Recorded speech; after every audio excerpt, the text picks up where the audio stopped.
देखो रिकॉर्डिंग का मैसेज क्या स्क्रीन शेयर।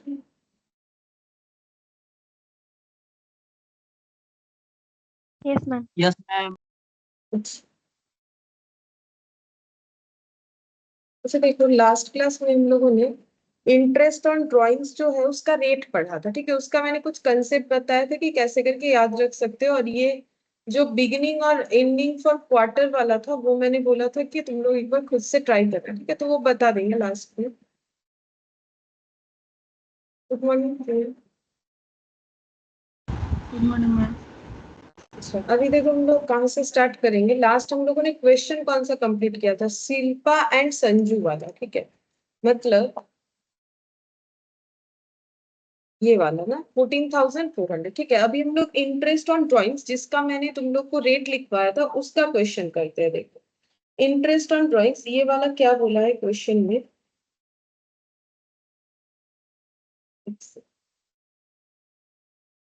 हाँ देखो इसमें बोला है कि समटाइम्स इंटरेस्ट, ये यहाँ पर हमें एक डेटा दिया है उससे हमें इंटरेस्ट ऑन ड्राइंग शायद कैलकुलेट करने बोला है। देख लेते हैं। Sometimes interest is not only allowed on the capital but also on drawings. Interest will be charge according to the time elapse between, ठीक है।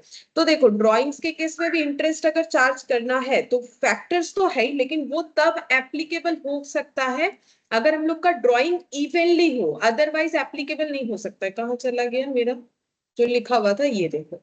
ये लेकिन तभी पॉसिबल है अगर अमाउंट ऑफ ड्राइंग्स क्या है हम लोग का, ये जो फैक्टर्स लगा रहे हो ये तभी पॉसिबल है अगर ड्राइंग्स क्या है, इवन है। अगर इवन नहीं है नहीं होगा। जैसे कि कैसे समझाए, जैसे मान लो यहाँ पर अगर मैंने बोला कि 100 रुपए का ड्राइंग्स है हर बार, ठीक है। 100 रुपए का ड्राइंग्स है, 100 रुपए पर मंथ के बिगिनिंग में मान लो, ठीक है। इस तरीके से 100 रुपीज का। अब इसका मतलब पहला वाला अगर पूरा लिखते हैं तो कितना होगा 100, कुछ एक परसेंटेज मान लेते हैं लाइक 5% इंटू 5% इंटू 12/12, ठीक है। फिर नेक्स्ट वाला कितना हो जाएगा 100 इंटू 5% इंटू 11/12, ऐसे करके जाएगा। अब कॉमन तो हम लोग तभी ले सकते हैं ना। देखो ये जैसे हम लोग अगर कॉमन लेंगे तो कॉमन में क्या जाएगा हम लोग का 5% इंटू 1/12 और ब्रैकेट के अंदर ये आ जाएगा, ठीक है। तो ये बाहर 100 होगा तभी ना वो कॉमन लेने पे एप्लीकेबल होगा। अगर बाहर 100 नहीं हुआ तो कैसे कॉमन लोगे। अगर मान लो एक 100 है, एक 500 है, एक 400 है या फिर एक 150 है, तो क्या हम लोग ये फैक्टर लगा के कर सकते हैं? कभी नहीं कर सकते। कैसे करेंगे, क्योंकि फैक्टर जब लगाओगे तो कॉमन कैसे लोगे। तो यहाँ तो 100 इंटू 5% इंटू 1/12 का मतलब कॉमन चला जाएगा, 12 11 ये आ जाएगा। अगर हम लोग का इवनली नहीं है, डिफरेंट डिफरेंट अमाउंट है, तब हमें हर एक पीरियड के लिए अलग अलग निकालना पड़ेगा। जैसे जैन टू दिसंबर का, फेब टू दिसंबर का, तब हमें ये इस तरीके से amount of drawings into rate of interest और ये टाइम वाला, ठीक है। अब देखते हैं ये वाला क्वेश्चन हम लोगों को क्या बोला है। यहाँ पर देखो बोला है a partner has draw the following sum of money, ठीक है। 29 फेब का ड्रॉ है, 31 मार्च का, 30 जून का, 31 अक्टूबर का। बोलो अमाउंट इवन है कि अलग अलग? अलग अलग है, ठीक है। तो क्या हम लोग फैक्टर्स लगा के कर सकते हैं? नहीं कर पाएंगे। हमें क्या करना पड़ेगा, सबका इंडिविजुअल कैलकुलेशन करना पड़ेगा। अकाउंट्स अगर 31 दिसंबर क्लोज होता है, इंटरेस्ट अगर 6% पर एनम चार्ज किया गया है, ठीक है, तो फिर यहाँ पर हमें बताना है कि अमाउंट ऑफ इंटरेस्ट जो है वो कितना, ठीक है। तो बताओ कितना होगा।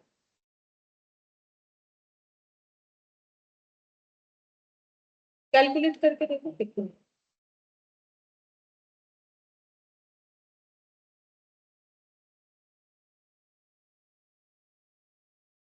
ये देखो यहाँ पर एग्जाम्पल ही लिख लेते हैं। ये एग्जाम्पल है, क्वेश्चन का नंबर तो कुछ है नहीं। अच्छा पहले हमें प्रोडक्ट मेथड भी बोला है और उसके बाद नॉर्मल मेथड से भी कैलकुलेट करके दिखाया है, ठीक है। हम लोग दोनों मेथड से ही कैलकुलेट करके देखते थे। जैसे 29 फेब में पहला ड्रॉ हुआ है, हम यहाँ पर जो है टाइमलाइन बना लेते हैं। 29 फेब और ईयर एंड कब हो रहा है 31 दिसंबर, ठीक है।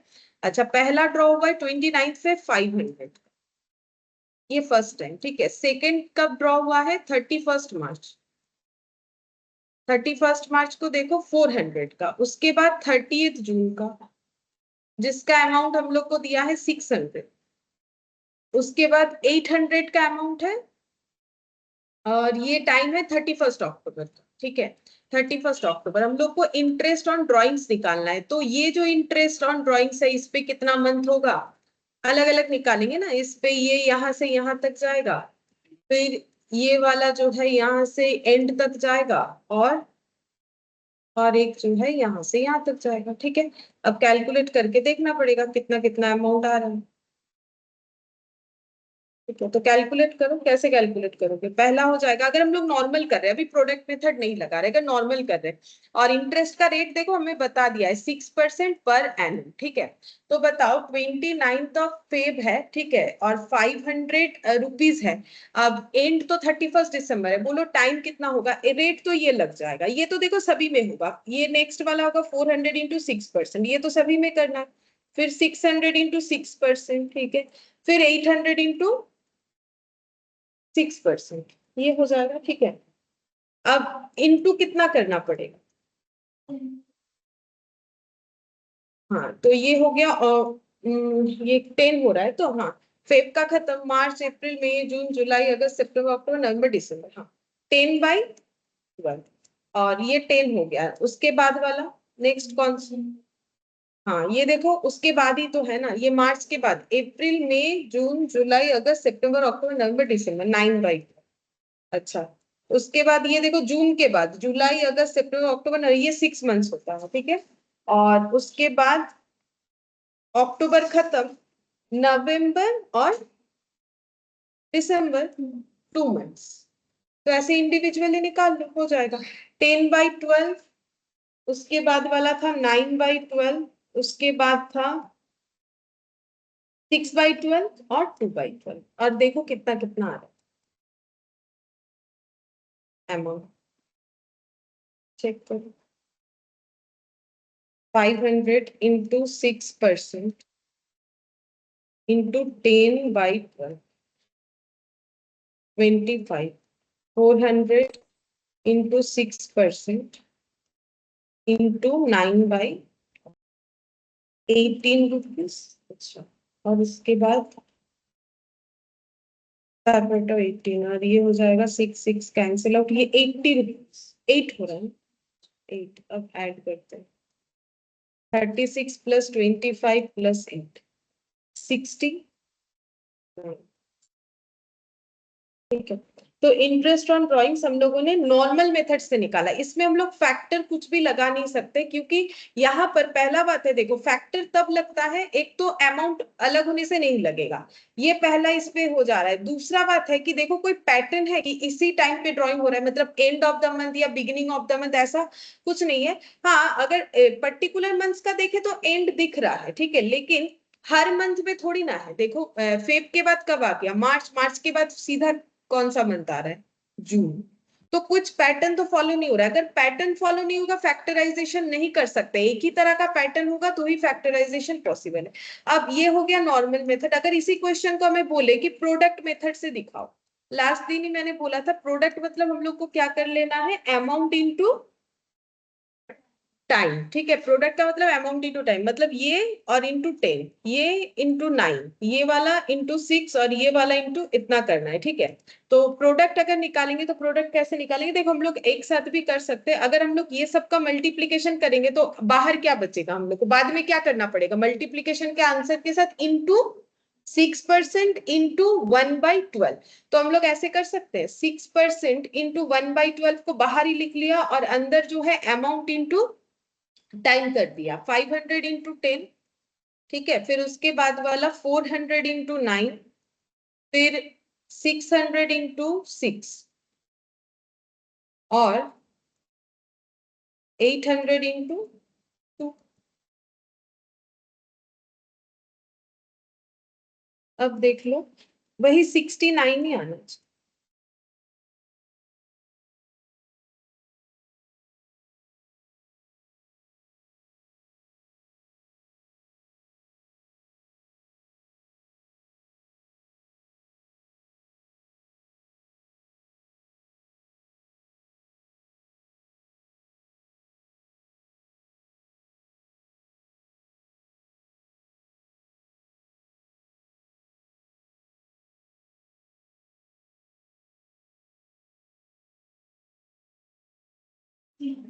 हाँ, उतना ही है। तो ठीक है, एक ही बात है, अगर मैथमेटिकली चीज को समझोगे, देखो एक ही बात है, कुछ अलग नहीं है। लेकिन अगर बोल दे प्रोडक्ट मेथड, तो फिर प्रोडक्ट मेथड से दिखाना पड़ सकता है। उस केस में हम लोग इस तरीके से दिखा दें।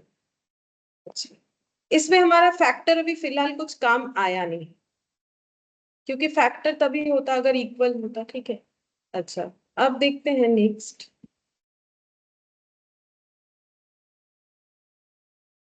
गारंटी ऑफ मिनिमम प्रॉफिट, ये क्या होता है? देखो, गारंटी ऑफ मिनिमम प्रॉफिट का मतलब ये होता है कि अगर मान लो दो पार्टनर है ऐसे, इसका कंसेप्ट पहले समझ लेते हैं। Guarantee of minimum, guarantee of minimum,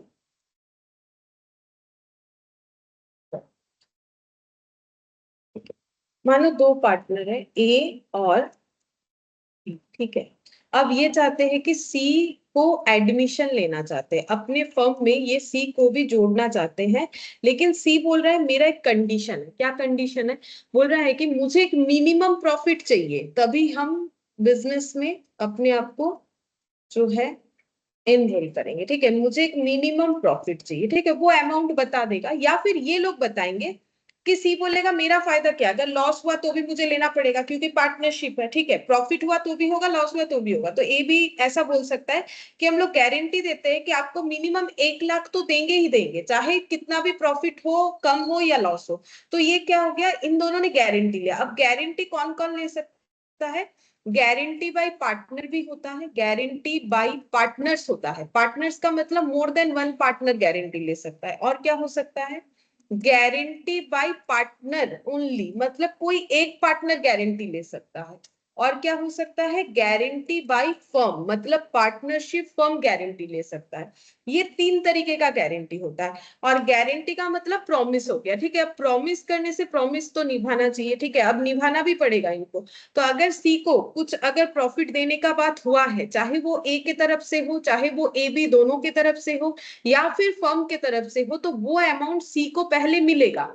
उसके बाद बचा हुआ अमाउंट जो है बाकी को डिस्ट्रीब्यूट होना चाहिए।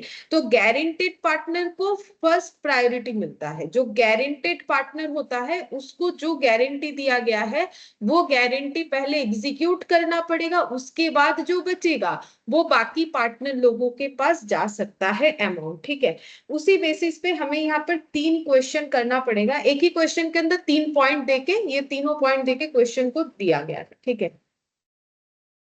तो देखते हैं क्या है पॉइंट। बोल रहा है यहाँ पर,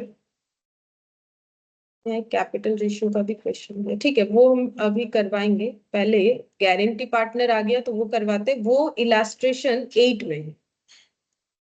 उसके बाद फिर हम लोग आगे का जो छुटा हुआ है वो भी करेंगे। देखो ये वाला यहाँ पर बोला है कि A and B were partner in a firm sharing profit and losses in the ratio 3:2। They admit C for 1/6 share in profit and guaranteed that his share of profit will not be less than 250 lakh. बोल रहा है कुछ भी हो जाए 250 लाख से कम profit सी को हम लोग नहीं देंगे। Total profit of the firm for the year ended 31 March 900 lakh. Calculate share of profit for each partner when condition, अगर गारंटी जो दिया गया है वो फर्म ने दिया है, अगर गारंटी सिर्फ ए ने दिया है, अगर गारंटी ए और बी ने इक्वली दिया था, तो क्या क्या ट्रीटमेंट होगा। अच्छा, तो सबसे पहले बोलो, अगर हमें इसका अकाउंटिंग ट्रीटमेंट दिखाना है तो हमें क्या अकाउंट बनाना पड़ेगा? बोलो। PL appropriation. पार्टनर को जब भी कुछ दिया जाता है तो क्या बनाना पड़ता है? PL appropriation. तो हम लोग पीएल एप्रोप्रिएशन 3 बार बनाएंगे, एक बार इस कंडीशन के लिए, एक बार इस कंडीशन के लिए, एक बार इस कंडीशन के लिए। ठीक है, क्वेश्चन हम लोग का सेम रहेगा। इलास्ट्रेशन नंबर 8 है। Illustration 8, profit and loss appropriation for the year ended 31 मार्च 2000।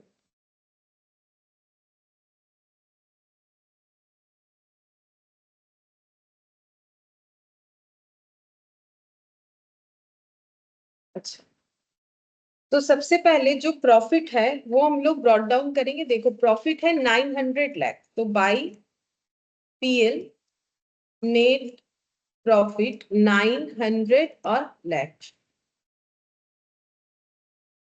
अच्छा, फर्स्ट कंडीशन ये है कि गारंटी जो है फर्म ने दिया है, ठीक है।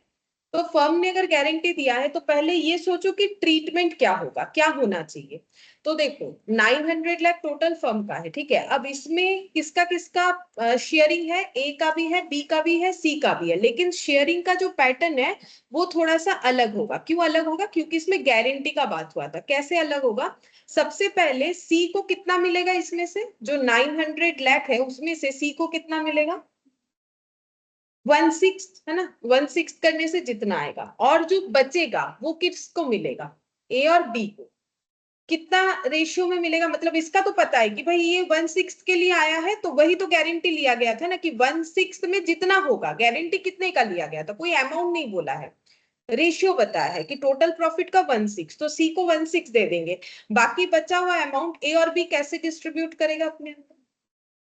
नहीं, 3:2 में जो गिवन प्रॉफिट शेयरिंग रेशियो है।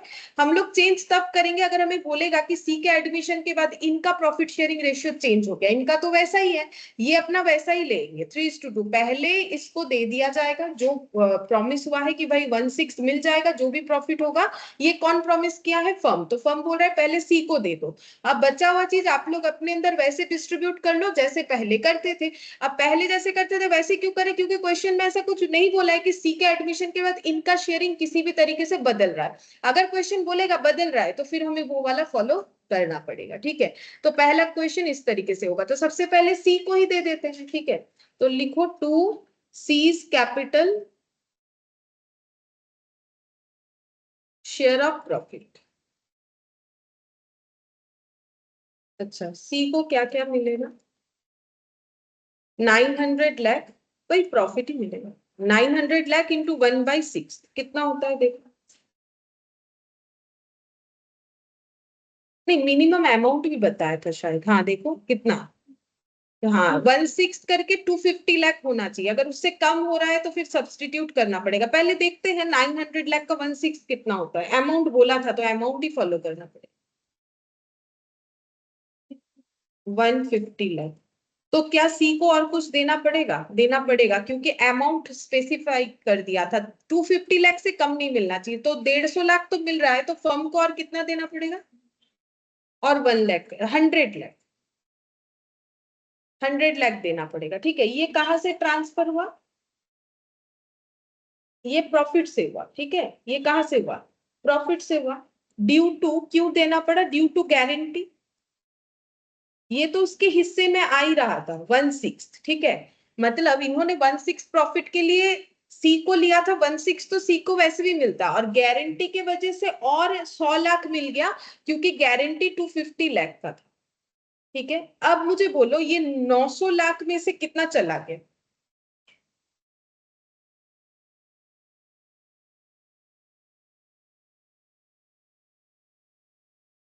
250 चला गया। जो बचा वो ए और बी अपने अंदर कैसे डिस्ट्रीब्यूट करें? 3:2।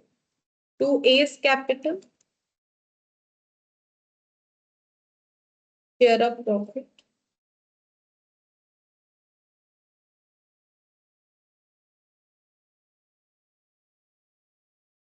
कैसे डिस्ट्रीब्यूट करोगे? 900 लाख में से पहले माइनस कर दोगे 250 लाख, ठीक है। जो अमाउंट बचेगा उसका 3/5 ए वाले केस में, और बी वाले में हो जाएगा सेम तरीके से 2/5। तो बोले 390 लाख। 390 लाख और 2 बीस capital 260 share of profit. B का भी सेम तरीके से ही निकालेंगे। 900 लाख में से, 900 लाख में से तो उसका हिस्सेदारी होगा नहीं, क्योंकि 250 लाख तो सी ले गया। जो बचा उसमें कुछ ए का कुछ बी का, तो 250 होने से 260 लाख। अब ये टोटल करने से कितना आ जाना चाहिए? 900 लाख आना चाहिए, क्योंकि उसी का डिस्ट्रीब्यूशन हुआ है। कुछ भी कम ज्यादा नहीं होना चाहिए।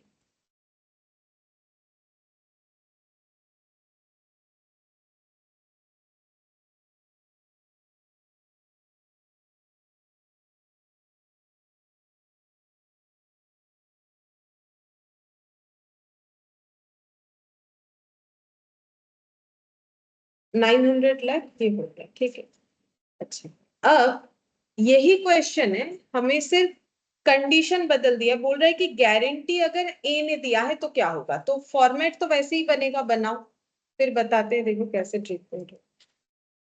Profit and loss appropriation account for the year ended 31st of March 2000।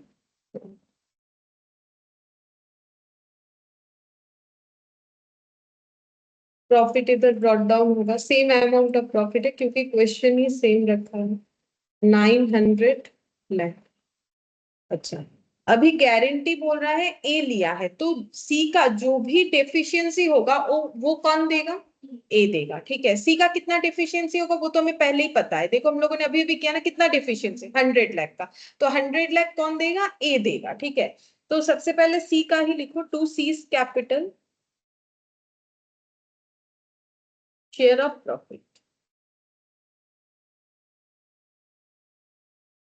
900 lakh into 1/6 150 lakh होगा,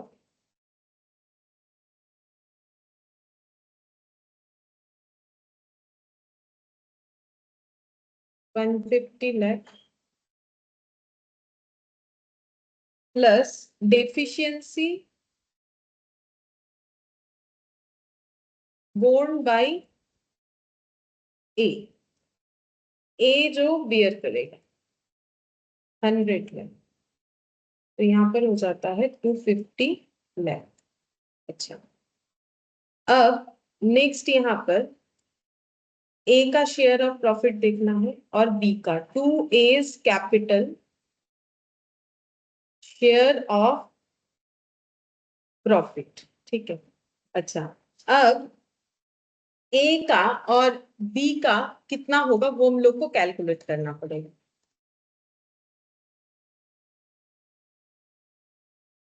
तो अभी क्या हो रहा है ना, 900 लाख में से 150 लाख तो सी को प्रॉफिट का हिस्सा मिल रहा है, लेकिन 1 लाख कौन, 100 लाख कौन दे रहा है, ए दे रहा है, ठीक है।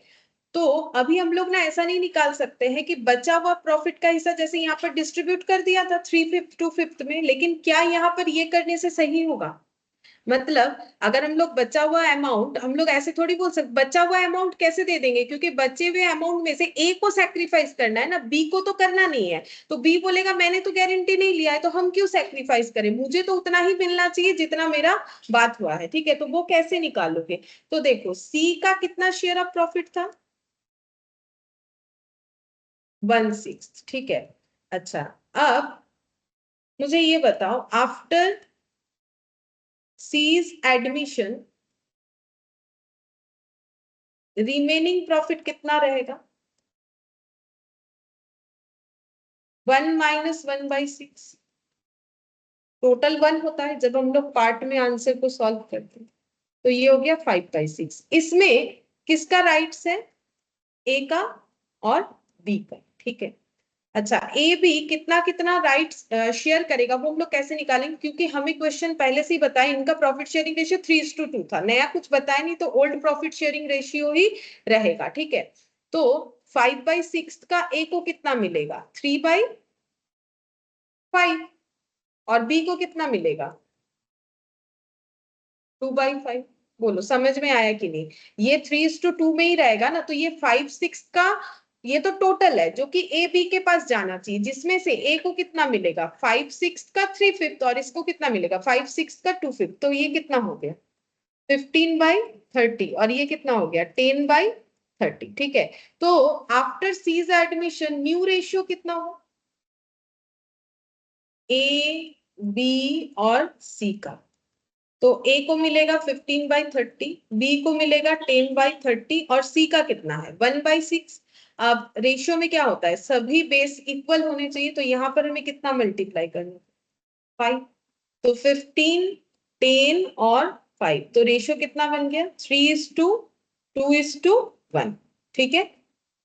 तो कितना कितना बना, ए का हो गया 3/6, ठीक है, बी का कितना हो गया 2/6, सी का कितना 1/6, ठीक है।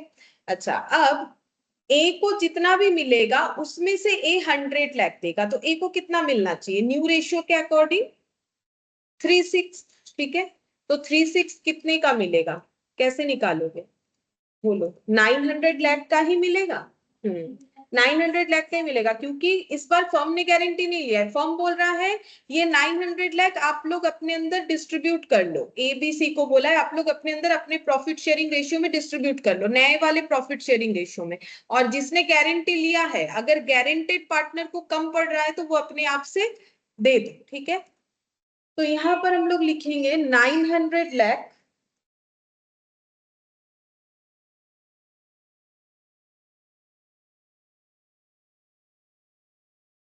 इंटू 3/6, ए का होता है 450 लाख, और इसमें से माइनस कर देंगे गिवन टू सी, सी का अमाउंट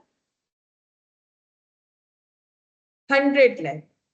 तो ए को तो वैसे मिल रहा था 450 लाख, क्योंकि उसको सी को देना पड़ा 100 लाख, तो इसके पास बचता है कितना 350। और सेम तरीके से बी का निकालो, बी का तो किसी को देना है नहीं, बी का direct 300 to B's capital share of profit 900 lakh into 2/6 300 lakh. अभी भी दोनों साइड टोटल करने से हमारा 900 लाख ही आना चाहिए, 900 लाख का ही डिस्ट्रीब्यूशन हो।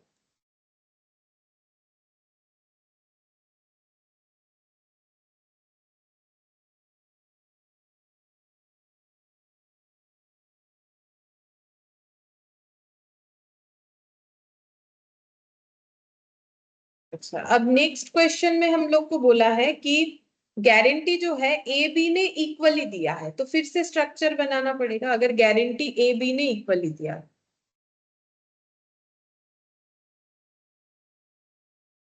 Profit and loss appropriation account for the year ended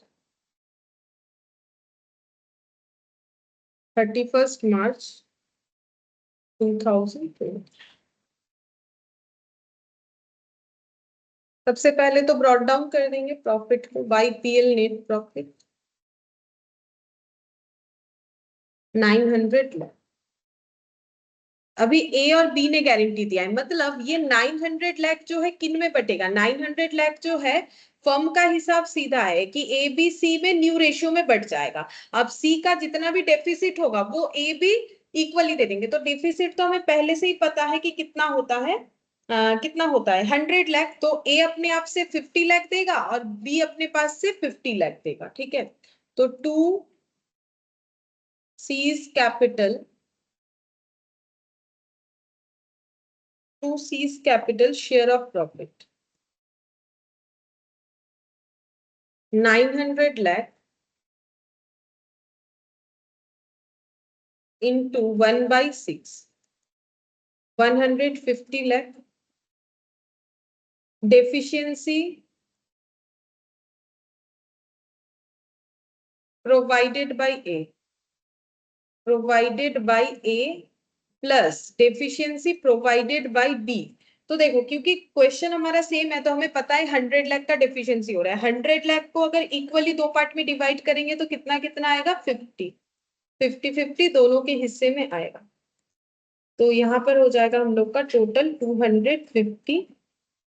अच्छा, अब ए का जितना हो रहा था अभी थोड़ी देर पहले जो ए का कैलकुलेशन किए थे वही हमें सेम करना है। A's capital share of profit, तो ए का आता है 900 लाख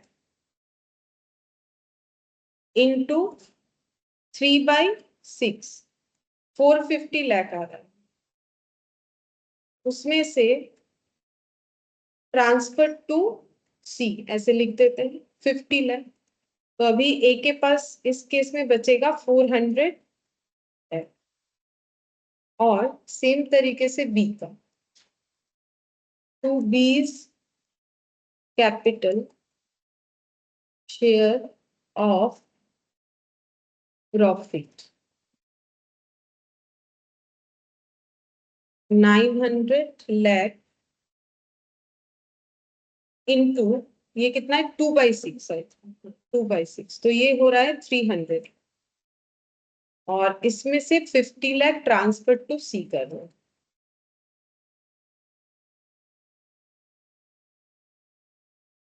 तो ये हो जाएगा 250 लाख। अब दोनों साइड टोटल करने से 900 लाख होना चाहिए।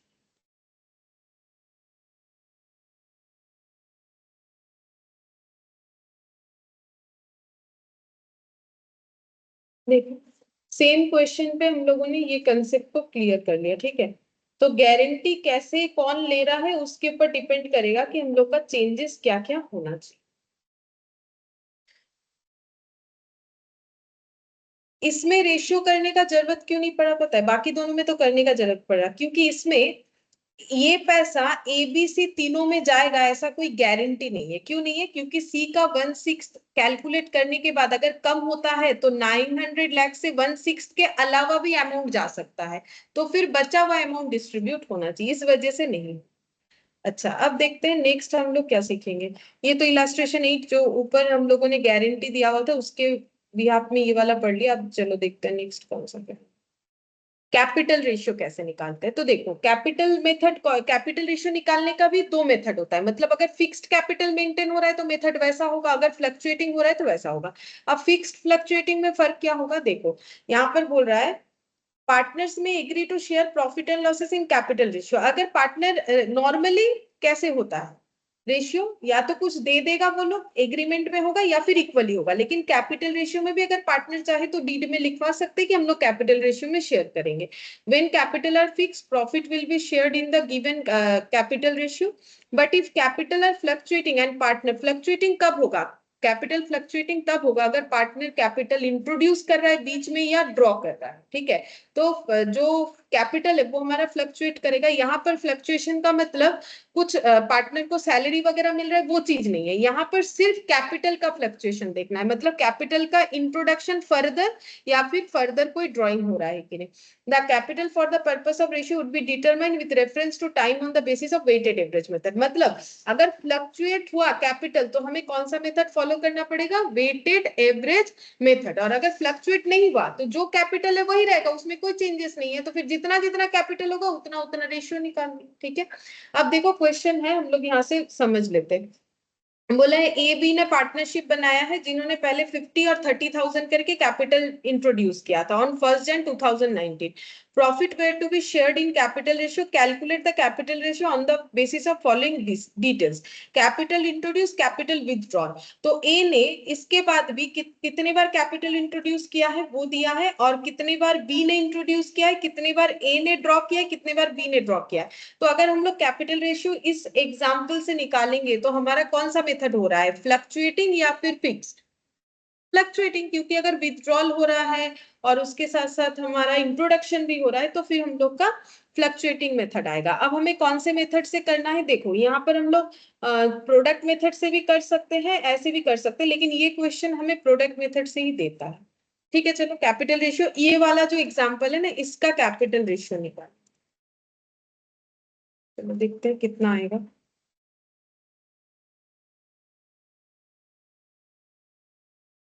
एग्जाम्पल,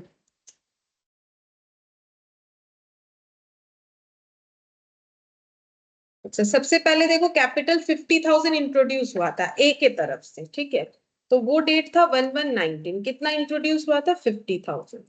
उसके बाद ए का ही पहले देखते हैं, तो ए का कॉलम देखो कैपिटल इंट्रोड्यूस कब हुआ है? 31 मार्च को, तो लिखो 31 मार्च।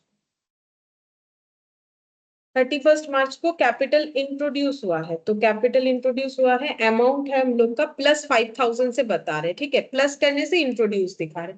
फिर 31 मार्च के बाद एक 1 जुलाई दिया है। 1 जुलाई ए ने क्या किया है?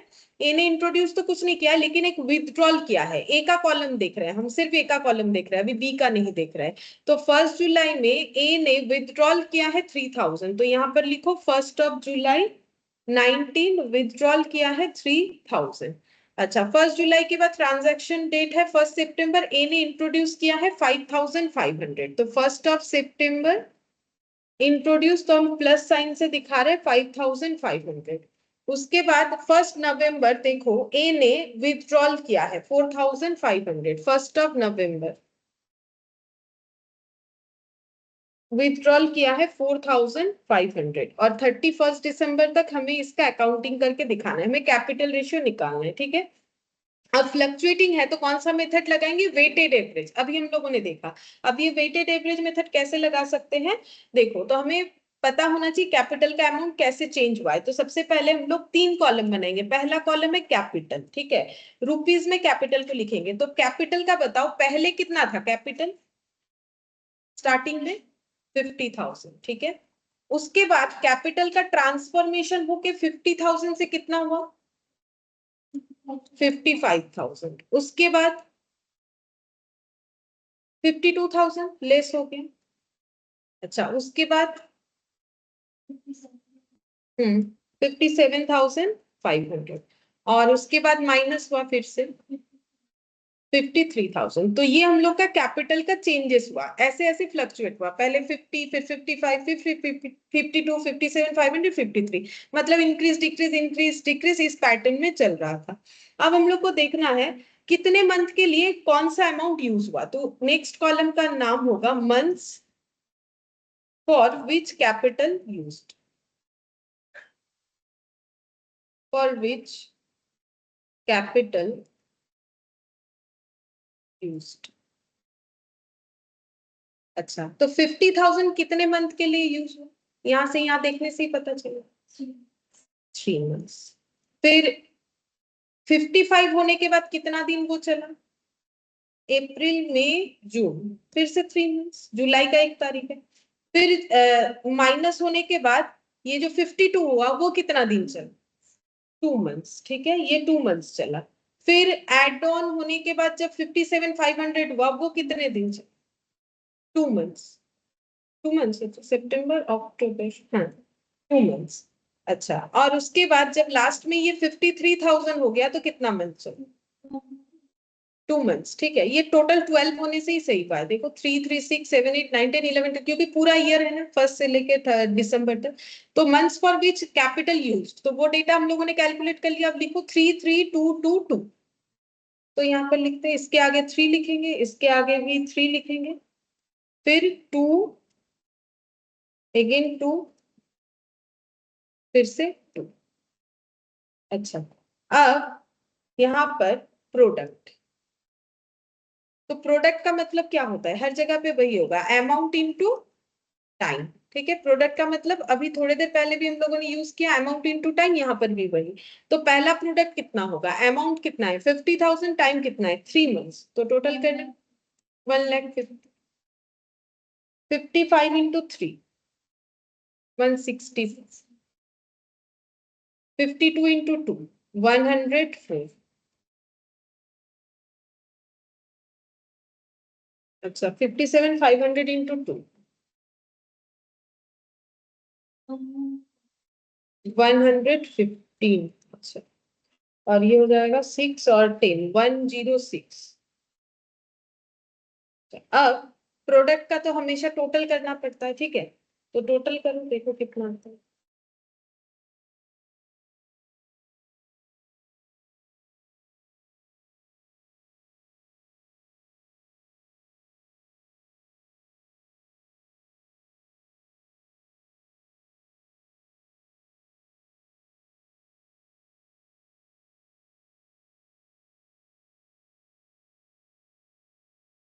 $6,40,000, ये हो गया टोटल अमाउंट। अब यहाँ तो कोई इंटरेस्ट वगैरह निकालना नहीं कि कुछ करना, ये जो अमाउंट है और बी का भी निकालेंगे, दोनों का क्या कर देंगे रेशियो, ठीक है। ये टोटल कैपिटल प्रोडक्ट मेथड से, सेम तरीके से बी का भी निकालेंगे, जो भी इंफॉर्मेशन रहेगा उसके बाद हम लोग उसका रेशियो बनाएंगे। तो बी का भी देखते हैं,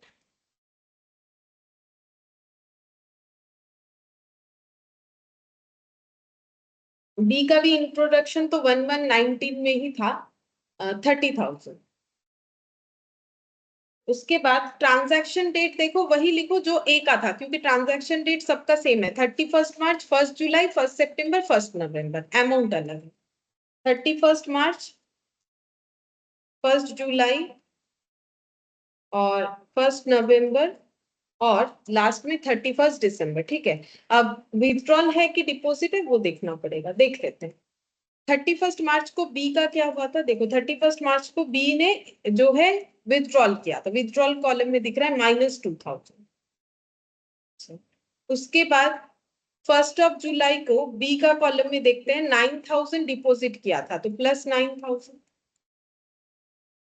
अच्छा, फिर नेक्स्ट देखो 1 सितंबर में विथड्रॉल किया था -1000,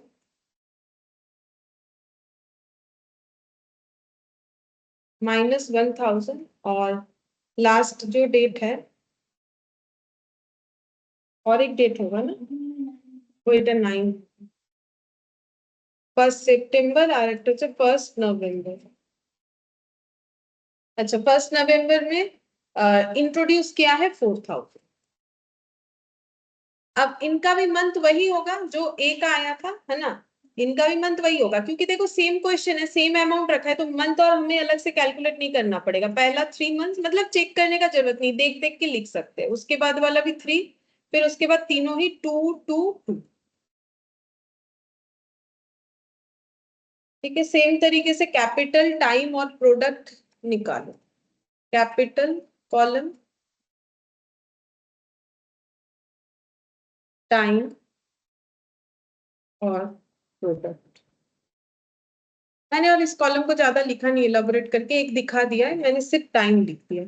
तो पहले रहेगा 30, फिर हो जाएगा 28, फिर 9000 ऐड होगा 30, फिर माइनस हो गया 28 में 9 ऐड होने से 37, 37 में 1 गया 36 में 4 ऐड हुआ 40। और टाइम तो वही है, 2 बार 3 और बाकी 3 2, तो 90,000, 84, 64, नहीं 70, 70, 72। अब ऐड करो।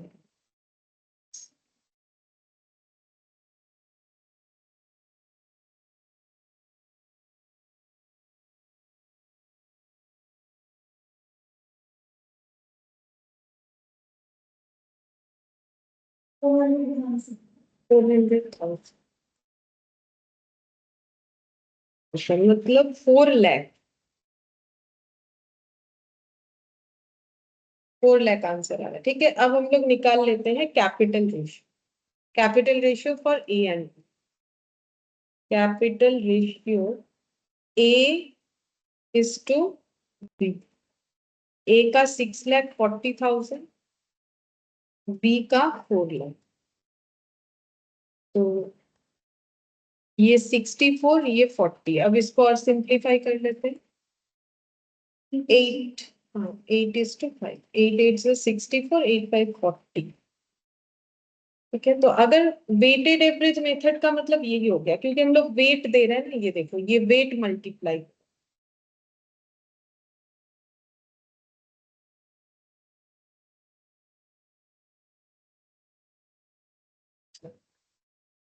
अब नेक्स्ट देखते हैं, ये तो एग्जाम्पल था, क्वेश्चन क्या। इलास्ट्रेशन 5 देखो, इसमें बोला है A and B are partner sharing profit and losses in the ratio for their effective capital. They had 1,60,000 respectively in their capital account as on 1st Jan 2019। बोल रहा है इतना कैपिटल है, मतलब ये जो है ऐसा नहीं कि इस डेट पे इंट्रोड्यूस हुआ है, पहले हुआ था, अभी इतना पड़ा हुआ है। A introduced further capital इतना on 1st April, another 5,000 on 1st July, on 30th September A withdrew इतना। तो यहाँ पर A का फर्दर इंट्रोडक्शन प्लस और जो ड्राइंग्स है उसका इंफॉर्मेशन दिया हुआ है।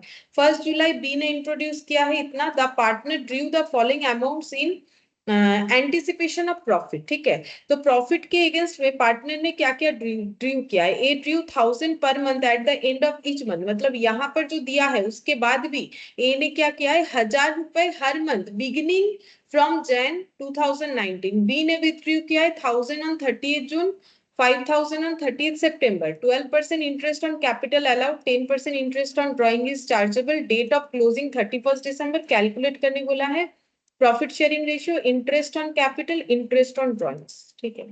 तो इंटरेस्ट ऑन कैपिटल कितना मिलेगा, इंटरेस्ट ऑन ड्रॉइंग्स ये कैलकुलेट करने बोला है, प्रॉफिट शेयरिंग रेशियो भी कैलकुलेट करने बोला है, ठीक है। अच्छा, अब प्रॉफिट शेयरिंग रेशियो फिर कौन से मेथड से निकालेंगे, कैपिटल रेशियो फ्लक्चुएटिंग, मतलब कैपिटल रेशियो बेसिकली निकालने बोल रहा है, ठीक है, तो फ्लक्चुएटिंग मेथड से निकालेंगे, तो पहले वही निकालते हैं।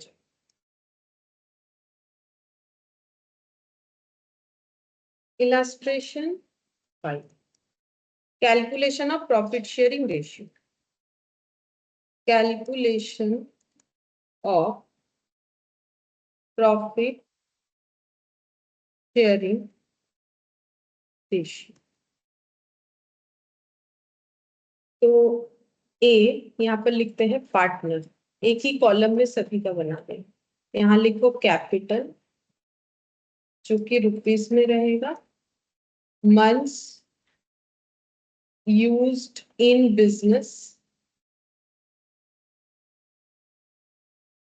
और प्रोडक्ट। पहले हम लोग स्टार्ट करते हैं ए का।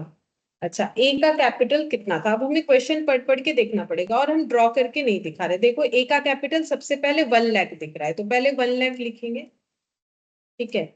ये कब दिख रहा था, 1 लाख दिख रहा था हम लोग को 1 Jan 2019। उसके बाद फर्दर ए ने 10,000 1 अप्रैल को जो है इंट्रोड्यूस किया है, ठीक है। तो इसके बाद 1 अप्रैल में 10,000 अगर इंट्रोड्यूस किया है तो कैपिटल बढ़ गया होगा, तो 1 लाख से कितना हो गया, 1,10,000, तो यहाँ पर लिख देते हैं 1,10,000, और इसका मंथ भी लिख लेते हैं। तो ये हाँ, जैन से फेब मार्च 3 मंथ्स, ठीक है, क्योंकि 1 अप्रैल को इंट्रोड्यूस हुआ है तो 3 मंथ्स तक कितना था। अब 1 अप्रैल का हम लोगों ने 10,000 जो है इंट्रोड्यूस दिखा दिया, ठीक है। अब यहाँ पर बोला है एंड अनदर 5,000 ऑन 1 जुलाई, फिर 1 जुलाई को 5,000 और एड ऑन हुआ, तो ये पैसा अप्रैल से जुलाई तक गया, प्रीवियस वाला। तो अप्रैल मई जून 3 मंथ्स, ठीक है। ये वाला अमाउंट हम लोग का 3 मंथ्स आएगा, और 3 मंथ्स बाद जब जुलाई में नया एडिशन हुआ 5,000 का, तो 1,10,000 कितना बन गया, 1,15,000, ठीक है। ये अमाउंट जो है वो 1 जुलाई को बन रहा है। उसके बाद 30 सितंबर में विथड्रॉ हुआ, मतलब 1 जुलाई से 30 सितंबर तक एज इट इज चल रहा था, जुलाई अगस्त सितंबर अक्टूबर सॉरी जुलाई अगस्त सितंबर 3 मंथ्स का, ठीक है। 1,15,000 3 मंथ्स तक चला। अच्छा, अब उसके बाद विथड्रॉ हुआ 40,000, तो 1,15,000 से 40 हटा, हाँ 75,000, और ये अमाउंट कब तक चलेगा ये हमें कुछ नहीं बताया। यहाँ पर हम लोग का ईयर एंड देखते हैं दिसंबर का है, तो लास्ट इंट्रोड्यूस कब हुआ था, सितंबर, तो सितंबर के बाद दिसंबर तक ऐसे ही चला 3 मंथ्स, ठीक है। अब प्रोडक्ट का आंसर लिखो इसमें, 3 lakh, 3,30,000, 3,45,000,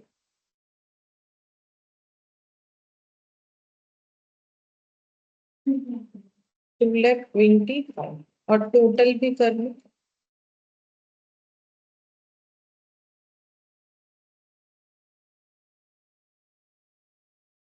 6,30,000,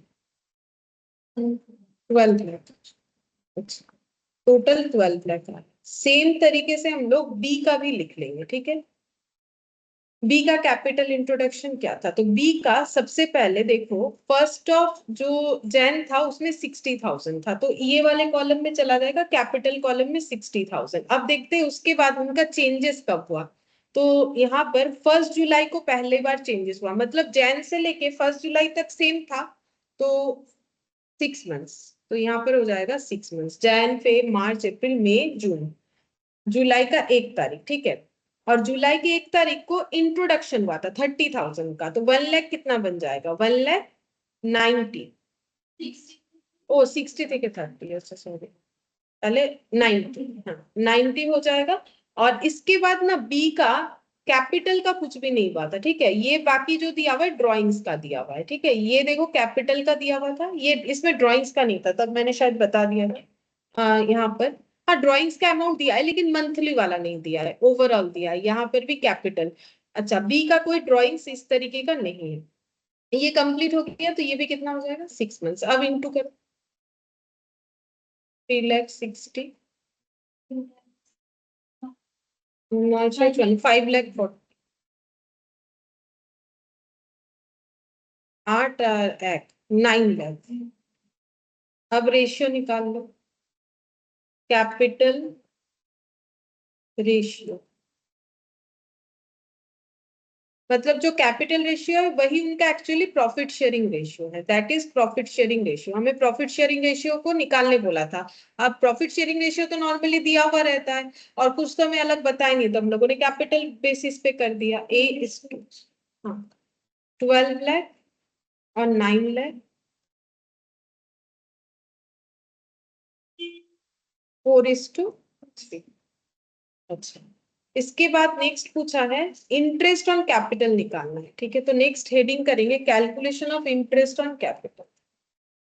calculation of interest on capital. तो क्योंकि हम लोगों ने प्रोडक्ट मेथड कर ही रखा है तो हम लोग इंटरेस्ट ऑन कैपिटल आराम से निकाल सकते हैं। जैसे ए का टोटल कैपिटल कितना आया 12 है, इनटू रेट ऑफ इंटरेस्ट देखते हैं जो कि क्वेश्चन जरूर देगा हमने। ये देखो 12% इंटरेस्ट ऑन कैपिटल अलाउड, ये वाला, तो इंटू 12%, ठीक है। अब इंटू कितना करना पड़ेगा बोले तो 1/12। क्यों करना पड़ता है वो भी सुन लो। हाँ क्योंकि इसको तो मंथ्स में ट्रांसफर कर दिया है, तो डिवाइडेड बाय 12 करने से कितना आएगा पर मंथ का आ जाएगा, ठीक है। ये टोटल मंथ का था तो फिर हम लोग का इंटरेस्ट कितना हो जाएगा, टोटल इंटरेस्ट 12 12 कैंसिल और 12,000 ही होगा, ठीक है 12,000। हाँ एक्चुअली क्या होता है अगर हम लोग 12% डिवाइडेड बाई 12 करते हैं तो 1% पर मंथ आ जाता है, क्योंकि ये अमाउंट मेरा मंथ में है तो फिर 1% के हिसाब से जो आंसर आएगा वही मेरा टोटल 12 मंथ्स का ऑटोमेटिकली आ जाएगा। बी का कितना है 9,00,000, 12% रेट तो दोनों का ही सेम ही है, सेम ही होता है नॉर्मल 9। अगर इस चीज को तुम लोग अलग अलग निकालोगे तो भी तुम लोग का उतना ही आएगा। जैसे हम बी का दिखा देते हैं, छोटा सा है इसीलिए। ये देखो 60,000 इंटू कितना लिखोगे फिर अगर अलग से निकालोगे 12% इंटू 6/12 और 90,000 इंटू 12% इंटू 6/12। बात तो बराबर है, हम लोगों ने इसके साथ इसको मल्टीप्लाई कर दिया तो इसमें कितना आंसर आएगा, ये हो गया मेरा 36,000 होगा शायद। 100 होगा कि 1000। हाँ और ये वाला 12 12 कैंसिल, ये हो जाएगा 5400। अब दोनों का ऐड करो 9,000, 5 और 3 8 और ये 9,000। देखो 9,000 एक ही बात है ना, हम लोगों ने ना उसको क्या कर दिया प्रोडक्ट मेथड में, ये और ये पहले ही कैलकुलेट कर लिया था हम लोगों ने। इसका और इसका एडिशन ले लिया जो कि हम लोग का 9,00,000 आया था, इंटू 12% इंटू हम लोगों ने 1/12 किया, ठीक है। अच्छा नेक्स्ट हमें कैलकुलेट करने बोला है interest on drawings. Interest, calculation of interest on drawings.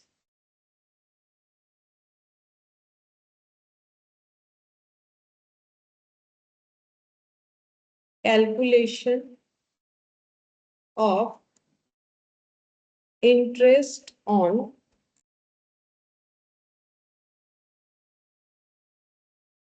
Drawings.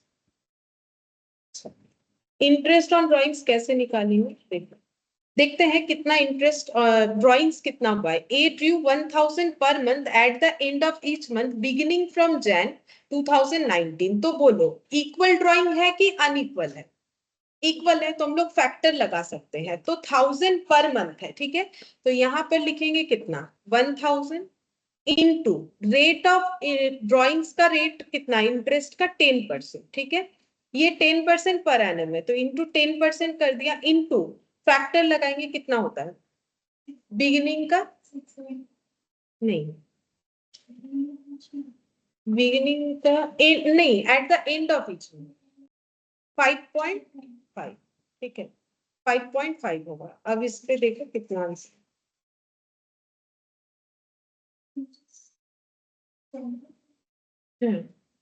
এটা 10 আর ওটা 12 10% interest on drawing is chargeable।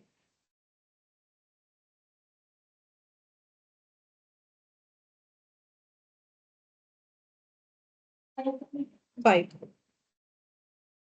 और बी का देखो, बी का बोला है B drew 1000 on 30th June and 5000 on 30th सितंबर। तो इन्होंने पूरे साल में 2 बार ड्राइंग्स किया है, तो इनका अमाउंट एक जैसा हो सकता है, लेकिन पैटर्न तो हम लोगों ने जो फैक्टर जिस चीज पे पढ़ा है उसके ऊपर तो ये एप्लीकेबल नहीं होगा, क्योंकि वो होता है बिगिनिंग एंडिंग मिडिल। ठीक है, तो इसको अलग अलग कर देंगे 2 बार। ठीक है, 1000 रुपीज करके 30th जून में ड्रॉ हुआ है, तो कैसे लिखेंगे 1000 इंटू 10% इंटू 6/12 पहला वाला।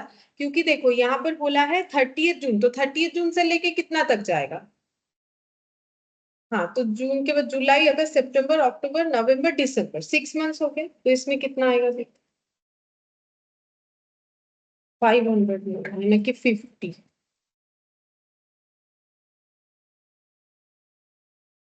होगा 50। और उसके बाद फिर से बी ने विथड्रू किया है 5000 ऑन 30th सितंबर। तो 5000 इंटू 10%। अब सितंबर से दिसंबर तक काउंट करो, सितंबर अक्टूबर नवंबर, सितंबर का एंड था तो फिर अक्टूबर, हाँ 3/12।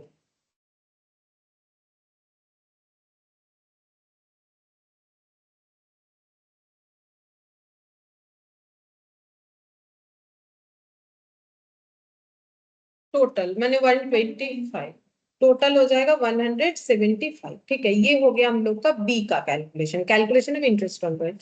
ये क्योंकि सिमिलर था, पूरे ईयर में एक ही जैसा था, तो हम लोगों ने इसमें फैक्टर लगा दिया। ठीक है, और क्योंकि इसमें जो है उस तरीके का नहीं था, तो हम लोगों ने अलग अलग कैलकुलेट किया। ये तो पता ही है कैसे करना है, टाइम ड्यूरेशन देखोगे लगा दोगे। और इसमें क्या करना है ये तभी हम लोग कर पाते हैं, amount of drawings beginning of the month ending of the month या मिडिल जो भी होगा इंटू परसेंटेज, इंटू हमें क्या लगाना है सिर्फ फैक्टर लगाना है। यहाँ कुछ डिवाइडेड बाय 12 वगैरह नहीं करना है, क्योंकि 5.5 जब निकाल रहे तो ऑलरेडी डिवाइडेड बाय 12 का कैलकुलेशन करके ही वो आता है। ठीक है, इसीलिए इसको 12 से डिवाइड करने का जरूरत नहीं पड़ता।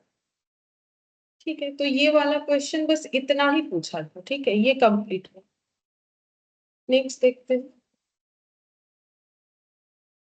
इलस्ट्रेशन 6। इसमें क्या बोला है देखो, Ram and Rahim start business with capital of 50-30,000 on 1st Jan 2019. Rahim is entitled salary 400 per month. Interest is allowed on capital and is charged on drawing 6% per annum. अच्छा, दोनों में ही 6% है। इंटरेस्ट अलाउड जो capital पे है और drawings पे जो चार्ज किया जाएगा दोनों ही 6% है। Profit are to be distributed equally after the above noted adjustment, मतलब प्रॉफिट शेयरिंग रेशियो है 1:1। During the year Ram withdrew 8,000 and Rahim withdrew 10,000। पूरे साल में इन्होंने 8,000 और इन्होंने 10,000 ड्रॉ किया। तो क्या ये फैक्टराइजेशन करके पॉसिबल है? नहीं, फैक्टराइजेशन तब होता है जब ड्राइंग्स हमें मंथली बताता है। ठीक है, मंथली बिगिनिंग हुआ एंडिंग हुआ मिडिल हुआ, तो यहाँ पर तो पूरे ईयर का बता दिया, 8,000 ड्रॉ किया 10,000, लेकिन टाइम भी नहीं बताया कब बोला है। देखो ड्यूरिंग द ईयर, तो क्या मानना चाहिए अगर हमें कुछ टाइम नहीं पता है कि ये 8,000 कब ड्रॉ किया, मतलब 1 तारीख को, मतलब सितंबर को, अक्टूबर को, नवंबर को, हमें कुछ भी नहीं पता, जैन फेब मार्च कब किया है, तो हमें क्या मानना चाहिए 6 मंथ्स एवरेज होता है वो, इसीलिए मानना चाहिए, ना तो बिगिनिंग ना तो एंडिंग, मिडिल का मानो। तो ये ड्राइंग्स का हमें टाइम ड्यूरेशन 6 मंथ्स लेना पड़ेगा, मतलब 6/12, और यहाँ पर भी क्या हो जाएगा 6/12। Profit for the year before allowing for the terms of partnership deed came to 30,000। बोल रहा है कि प्रॉफिट जो है ये सब एडजस्टमेंट के पहले ही था 30,000। Assuming the capital fixed है, prepare the profit and loss appropriation account and the capital and current account। क्योंकि कैपिटल फिक्स्ड मान लिया है, तो हम लोग को अगर क्वेश्चन में नहीं भी बोलता तो हमें 2 अकाउंट बनाना पड़ता, एक कैपिटल अकाउंट और एक करेंट अकाउंट, क्योंकि फिक्स्ड मेथड फॉलो करने वाला है। और एक क्या बनेगा पीएल एप्रोप्रिएशन। अगर वो नहीं बनाएंगे तो फिर डिस्ट्रीब्यूशन नहीं कर पाएंगे ना कि कितना कितना जा रहा है, प्रॉफिट हुआ सैलरी हुआ वो सब देखना पड़ेगा। Illustration profit and loss appropriation.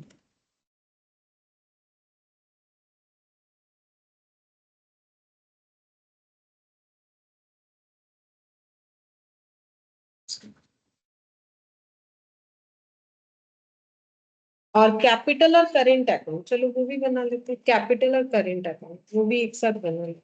Profit and loss appropriation में थोड़ा जगह चाहिए होगा।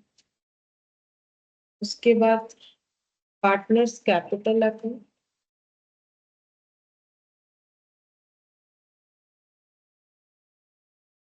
पार्टनर्स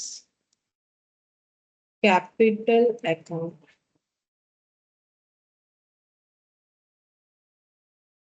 राम रहीम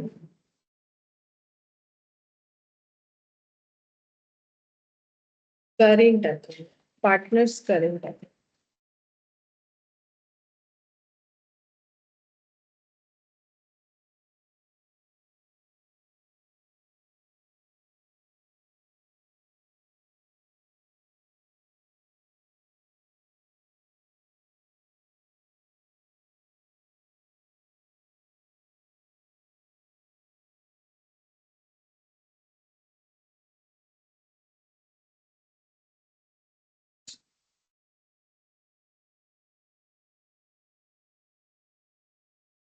तो अब हम लोग डेटा आउट करेंगे जहां पर जो भी डेटा जाएगा। जैसे सबसे पहले बोला है कि कैपिटल है इनका 50,000 30,000, ये कहाँ जाना चाहिए?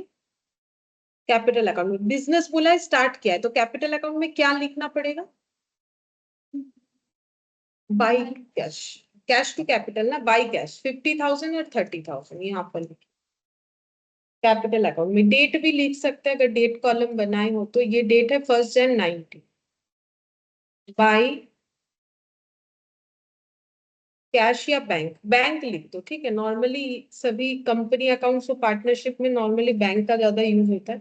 बाई बैंक 50,000 और 30,000।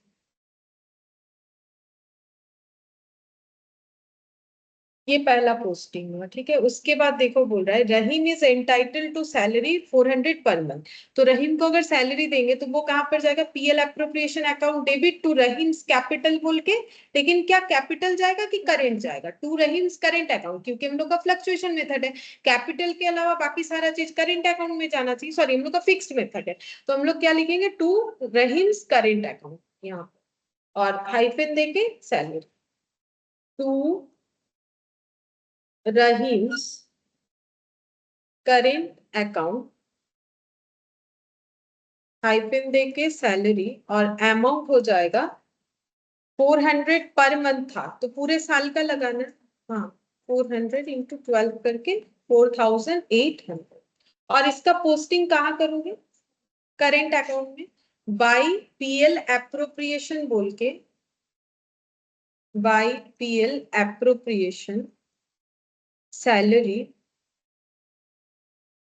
रहीम वाले कॉलम में 4,800।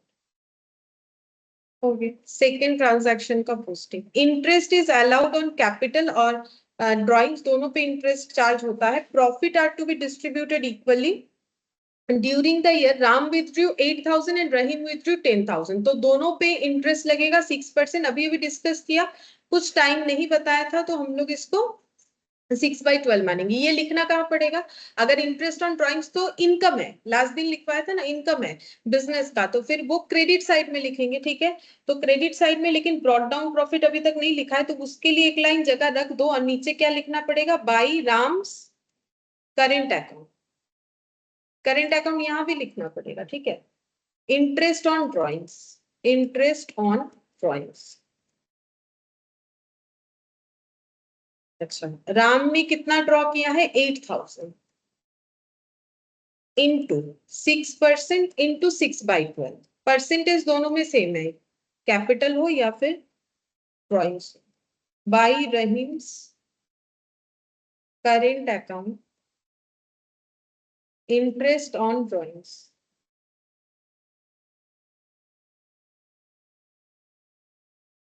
रहीम ने 6,000 नहीं 10,000 विथड्रू किया है, इंटू 6% इंटू 6/12।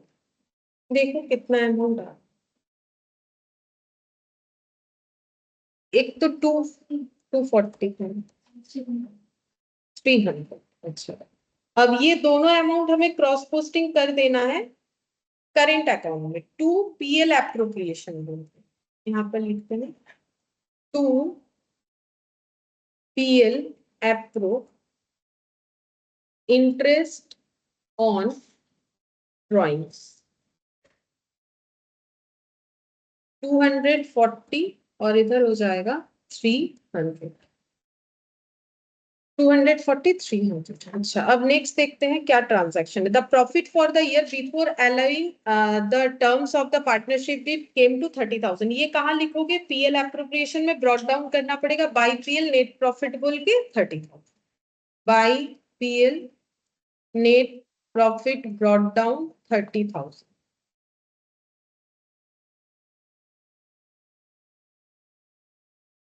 ये यहीं पर होगा, ये और कहीं नहीं जाएगा। Assuming the capital to be fixed, बस कैपिटल फिक्स्ड है, इसके हिसाब से मैं कैलकुलेशन करके दिखाना है, ठीक है। तो हम लोग अब सबसे पहले क्या क्लोज करेंगे? ओ, इंटरेस्ट ऑन कैपिटल, वो तो लिखा ही नहीं, चलो हाँ वो लिख लो। इंटरेस्ट ऑन कैपिटल तो इधर लिखना पड़ेगा, to Ram's current account interest on capital. Ram का कैपिटल कितना था यहाँ पर? इंट्रोडक्शन तो कुछ हुआ नहीं, 50,000 था, ठीक है। तो 50,000 इंटू 6% और इंटू कितना हो जाएगा? 12/12, क्योंकि फिक्स्ड है तो फिर पूरे साल भर का वही रहेगा 3,000। और to Rahim's current account interest on capital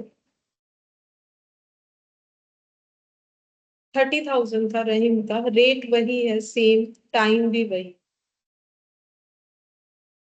1800। अब ये दोनों क्रॉस पोस्टिंग होता है, फिर से क्रेडिट साइड में by PL appro interest on capital 3,000 और 1800। बस और तो कुछ नहीं। अब हम लोग को क्लोज करना है। सबसे पहले पीएल एप्रो को क्लोज करेंगे तो क्या मिलेगा? डिस्ट्रीब्यूटेबल प्रॉफिट, जिसको हम लोग डिस्ट्रीब्यूट करेंगे कैसे करना पड़ेगा? हाँ, जो रेशियो एज्यूमिंग, अच्छा प्रॉफिट एंड, हाँ डिस्ट्रीब्यूटेड इक्वली, अच्छा इक्वल करना पड़ेगा, मतलब 1:1, 1:1 में डिस्ट्रीब्यूट करेंगे। टू प्रॉफिट भी वही करेंट अकाउंट में ही जाए, to Ram's current account share of profit to Rahim's current account share of profit, share of, पहले तो माइनस करके कैलकुलेट करना पड़ेगा कितना हो रहा है। तो इधर हो गया 30 और ये हो गया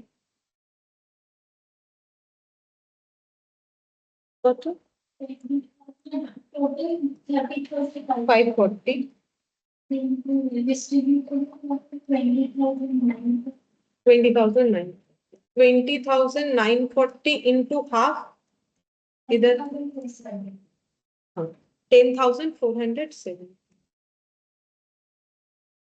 10,470, 10,470। अब दोनों साइड टोटल करने से वही आ जाएगा 30,540।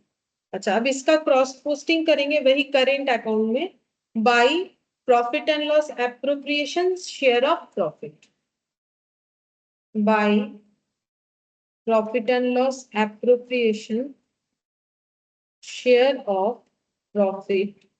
दोनों का सेम ही है, 10,470, 10,470।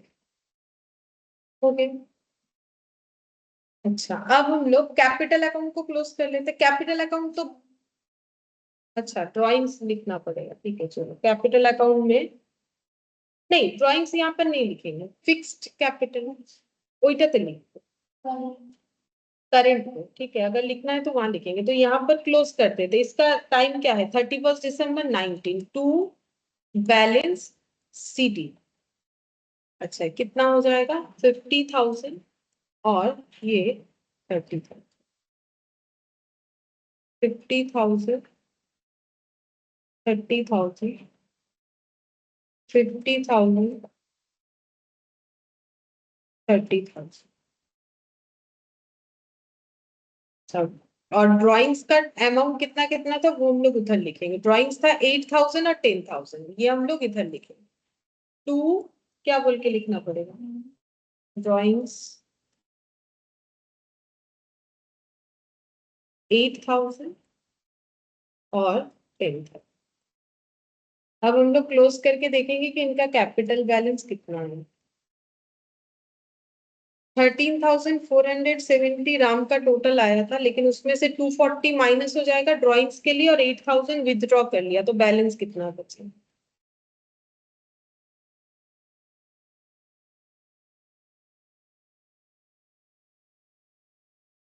6,600।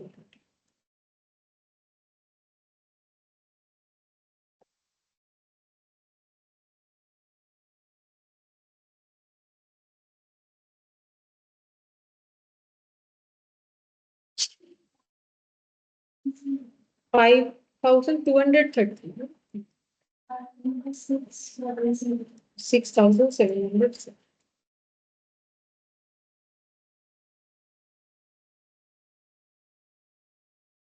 6,770। अच्छा ये फिक्स मेथड था, अगर हमें नॉर्मल बोलता तो यहाँ पर ये वाला पॉइंट भी एड ऑन हो जाता और कुछ नहीं, ये ऊपर बाई बैंक आ जाता और यहाँ पर अमाउंट इसका 50,000 से और ये वाला 30,000 से बढ़ जाता, बस इतना ही फर्क। लेकिन एक बात का ध्यान रखना है, क्योंकि करेंट अकाउंट बोल रहा है तो यहाँ पर लिखते वक्त करेंट अकाउंट लिखना जरूरी है। अगर नहीं लिखोगे और यहाँ पोस्ट कर भी देते हो तो भी गलती माना जाएगा। यहाँ पोस्ट करने का मतलब यहाँ पर करेंट अकाउंट होगा तो ही ना पोस्ट होगा, नहीं तो नहीं होगा। वो कभी कभी गलत हो जाता है कि हम लोग लिखते लिखते भूल जाते हैं।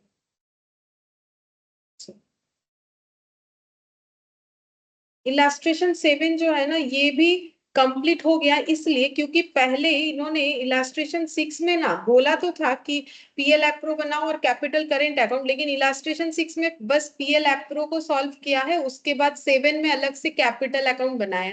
ये तो हम लोगों ने बना लिया है, तो हम लोग का इलास्ट्रेशन 7 भी हो गया कंप्लीट, ठीक है। इलास्ट्रेशन इन्होंने अलग 4 अकाउंट बनाए, हम लोगों ने एक ही जगह पे 2 करेंट, मतलब ऐसे ही बनाना चाहिए, इसमें तो टाइम बचेगा। इलास्ट्रेशन 8 हम लोग का कंप्लीट है, वही गारंटी पार्टनर वाला। अभी नेक्स्ट वाले पे चलते हैं, इलास्ट्रेशन 9, ठीक है। तो इलास्ट्रेशन 7 भी हो गया, इलास्ट्रेशन 7 जो है वो भी। अब इलास्ट्रेशन 8 भी हो चुका है, इलास्ट्रेशन 9 करें, देखते हैं इसमें क्या बोला है। बोल रहा है कि Aarti Bharti and Kriti were in partnership sharing profit and losses in the ratio 3:4:3, their capital as on 1st April 2019 3 lakh 5 lakh 2 lakh, 3 partner है, पीएसआर बताया है और तीनों का कैपिटल ओपनिंग वाला बताया। According to partnership deed, Kriti is entitled to salary 15,000 per month, interest on opening capital is to be allowed 12% per annum. Aarti was entitled to rent 5,000 per month for premises belonging to her used for the partnership business, ठीक है। तो देखो एक तो हमें PSR बताया, फिर बताया कि इनका कैपिटल कितना है, फिर बोला है कि कृति को सैलरी मिलता है, फिर बोला है कि इंटरेस्ट जो अलाउ किया गया है कैपिटल पे वो 12% है, लेकिन आरती को ना रेंट का पैसा मिलता है 5,000 करके, जो कि उसने अपना कोई मतलब घर था खाली जो उसने रेंट पे दिया बिजनेस करने के लिए, उसका रेंट मिलता है। ये रेंट का अमाउंट कहाँ जाना चाहिए, पीएल में कि पीएलएफ? पीएल में जाएगा, पीएल अप्रूव में नहीं जाएगा। भले ही पार्टनर को दे रहे हैं, लेकिन क्या ये बिजनेस में पार्टनर का कोई कंट्रीब्यूशन के लिए हो रहा है, मतलब सैलरी वगैरह ऐसा तो कुछ चीज नहीं है। अगर ये लोग पार्टनर से ये रेंट नहीं लेते तो कहीं ना कहीं से लेते, बात तो वही हो गया ना। अगर पार्टनर से रेंट नहीं लेते तो बाहर से लेते, तो ये रेंट का जो एक्सपेंस है ये बिजनेस एक्सपेंस है प्योरली। अब पार्टनर के पास था फैसिलिटी तो उसने दिया, तो रेंट का पैसा उसको जाएगा। No interest to be charge on drawings, drawings पे कोई इंटरेस्ट नहीं लगेगा। Rent paid to Aarti and salary paid to Kriti were debited to drawings account of respective partner. बोलो क्या ये सही हुआ है? रेंट जो पे हुआ है आरती को, सैलरी जो पे हुआ है वो उनके ड्रॉइंग्स अकाउंट में क्रेडिट डेबिट कर दिया गया है। क्या ये ट्रीटमेंट सही है? नहीं है, ठीक है, क्योंकि पर्सनल यूज के लिए ड्राइंग्स अकाउंट होता है। तो रेंट का पैसा और ये जो है ये ड्राइंग्स पे तो जाना नहीं चाहिए। Bharti had withdrew 10,000 per month from the business. The profit of the firm for the year ended 31st March 20 before charging interest on capital amounted to 4,60,000. You are required to prepare profit and loss appropriation account and partners capital account. तो PL Appro और partners capital बनाना, तो लिखो PL Appro और partners capital, profit and loss appropriation account.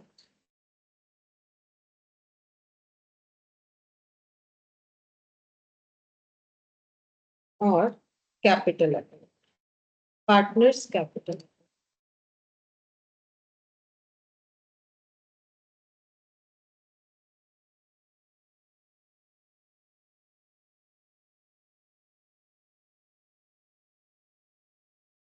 आरती, भारती और कृति, मैंने ABC लिख दिया क्योंकि एबीसी से हो जा रहा है तो मैंने इसीलिए लिख दिया, जल्दी हो जाए।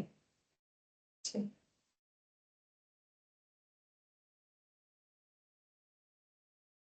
तो सबसे पहले इनका सबका कैपिटल बताया है, तो हम लोग को तो यहाँ पर फिक्स्ड या फ्लक्चुएशन कुछ नहीं बताया, तो हम लोग फ्लक्चुएशन कैपिटल मेथड फॉलो करेंगे, इसी में सारा डेटा लिखेंगे। तो सबसे पहले 1 अप्रैल ओपनिंग कैपिटल बताया, तो कैपिटल अकाउंट में by balance BT 3 lakh, 5 lakh, 2 lakh लिख लेंगे। बाई बैलेंस बीटी पहला है 3 लाख, उसके बाद है 5 लाख, उसके बाद है 2 लाख। नेक्स्ट देखते हैं, नेक्स्ट बोला है कृति को सैलरी मिलेगा 15,000, वो कहाँ दिखाएंगे हम लोग? पीएल एप्रोप्रिएशन देखो, तो सी लिख देते कृति का, to C is capital salary 15,000 per month था, तो 15,000 इंटू 12, 1,80,000। ठीक, अच्छा ये कहाँ जाना चाहिए? कैपिटल में पोस्ट करो, बाई पीएल एप्रो सैलरी बोल के।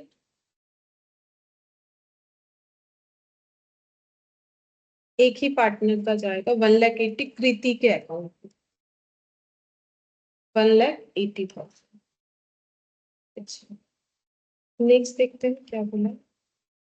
इंटरेस्ट ऑन ओपनिंग कैपिटल 12%, तो इंटरेस्ट देते हैं सभी को, कैपिटल तो पता है 3 लाख, 5 लाख, 2 लाख, इंटरेस्ट जो है मिलेगा, तो यहाँ पर लिखना पड़ेगा 2, हम ऐसे लिख देते हैं तो कम टाइम में हो जाएगा। 2 पार्टनर्स कैपिटल, नाम नहीं देके नाम बाद में नीचे नीचे लिख देंगे, इंटरेस्ट ऑन कैपिटल। अब ए, बी और सी, ठीक है। अच्छा, कैपिटल का अमाउंट कितना था? जैसे हम लोग कोई नाम लिखते टू एज कैपिटल, वो नहीं लिख के टू पार्टनर्स कैपिटल लिख दिया, एबीसी लिख दिया। अब देखो कैपिटल है 3 लाख, 5 लाख, 2 लाख, लिखो 3, 5 और 2, 3 लाख, 5 लाख, 2 लाख, और इंटरेस्ट रेट है 12%। इंटरेस्ट रेट है सभी का 12%, और कैपिटल पे कितने दिन का इंटरेस्ट मिलेगा? फिर कुछ नहीं बोला है, पूरे 1 साल का, 1 ईयर, 1 ईयर, 1 ईयर, या फिर 12/12 जो लिखना चाहो लिख सकते हो। कितना हो जाएगा पहला वाला? 36, 60,000 और 12 इंटू 2, 24। अच्छा, हाँ इसका टोटल मैंने आउटर में लिखा, अगर इनर में लिखा तो टोटल करके बाहर लिख दो, ठीक है। और इसका क्रॉस पोस्टिंग भी करना पड़ेगा उधर से, by PL appro interest on capital 36,000, 60,000 और 24,000।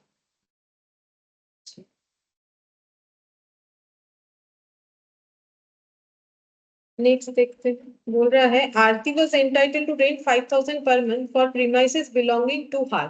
तो उनको जो उन्होंने जो प्रीमाइसेस दिया उसके लिए उनको 5,000 पर मंथ का रेंट मिलता है, तो वो तो मेरा पीएल का एक्सपेंस है, तो पीएल तो मुझे बनाने नहीं बोला है, हम यहाँ पर वर्किंग नोट में पीएल बना के दिखाते हैं। ये देखो वर्किंग नोट नंबर 1, यहाँ पर हम पीएल बना रहे हैं, ठीक है। तो रेंट टू रेंट, रेंट का एक्सपेंस कितना है, रेंट का एक्सपेंस हम लोगों का 60,000 हो जाए, क्योंकि यहाँ पर बोला है देखो 5,000 पर मंथ करके, 5,000 इंटू 12, ये बिजनेस का एक्सपेंस है, बिजनेस का एक्सपेंस पीएल में जाना चाहिए।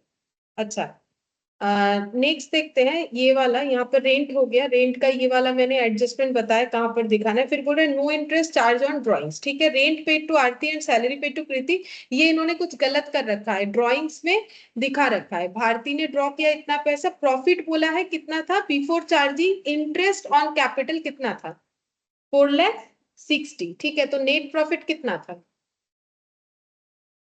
4,60,000, ठीक है। यहाँ पर 4,60,000 क्या क्या अमाउंट चार्ज करने के पहले था, for the year ended 31st March before charging interest in capital, interest in capital charge करने के पहले ही था हम लोग का 4,60,000, और रेंट भी चार्ज नहीं किया होगा तभी तो हमें वो इंफॉर्मेशन दिया गया है, अगर चार्ज किया हुआ रहता तो हमें बताता। यहाँ पर क्या चार्ज किया हुआ नहीं है, वो बोल रहा है कि इंटरेस्ट ऑन कैपिटल चार्ज नहीं किया है, तो वो तो पीएल एप्रो में लिखते हैं, तो हम लोग यहाँ पर 4,60,000 डायरेक्ट लिखेंगे तो गलत हो जाएगा, हमें क्या करना पड़ेगा, रेंट का पैसे को भी माइनस करना पड़ेगा। तो देखो नेट प्रॉफिट एक्चुअली कितना आ रहा है,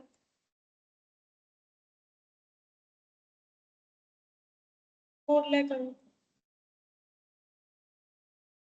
तो जो पीएल एप्रो हम लोग बना रहे वहां पर हमें कितना दिखाना पड़ेगा, 4 लाख। ऐसे भी कर सकते हो या फिर वहां से 4,60,000 माइनस 60,000 करके भी तुम लोग दिखा सकते हो, एक ही बात है, यहां भी करोगे तो भी चलेगा। By PL net profit brought down, working note 1 से मिला 4 लाख। अच्छा, अब 4 लाख में बोल तो दिया था कि इंटरेस्ट ऑन कैपिटल चार्ज नहीं है, सैलरी भी नहीं होगा क्योंकि कुछ तो सैलरी का तो डेटा अभी बताया हमें, और वैसे भी ये सब तो एप्रोप्रिएशन का पार्ट होता है, ठीक है। तो ये सब लेस करने के बाद हमें चेक करना पड़ेगा कितना प्रॉफिट हो रहा है, वो प्रॉफिट इन सबको मिलेगा। तो देखो to partners capital share of profit, salary दी, सैलरी दी, शेयर ऑफ प्रॉफिट।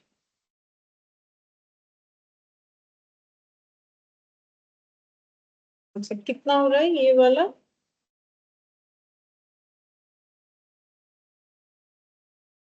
प्रॉफिट शेयरिंग रेशियो 3:4:3, मतलब 3/10, 3:4:3, 3 3 6 4 10, 3/10, 4/10, 3/10। अच्छा अमाउंट कितना हो रहा है,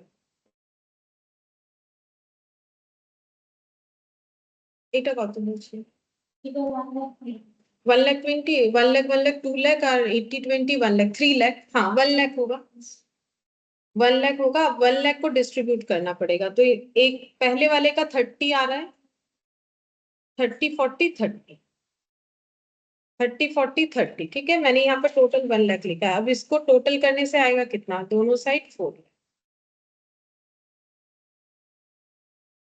दोनों साइड हम लोग का 4 लाख आ गया और इधर 1 लाख आ गया, ठीक है।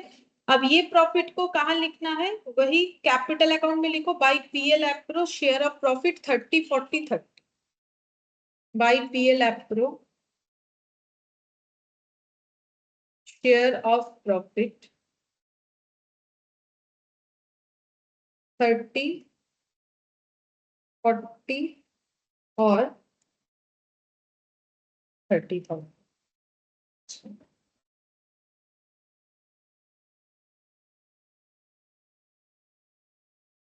और यहाँ पर विथड्रू किया है भारती ने कितना, 10,000 पर मंथ, इस पे इंटरेस्ट कैलकुलेट नहीं करना पड़ेगा क्योंकि बोल दिया नहीं होता है। तो पूरे साल में कितना इंटरेस्ट, कितना ड्राइंग्स किया, 1,20,000, तो ये कहाँ पर लिखेंगे, कैपिटल में, टू ड्राइंग्स बोल के, टू ड्राइंग्स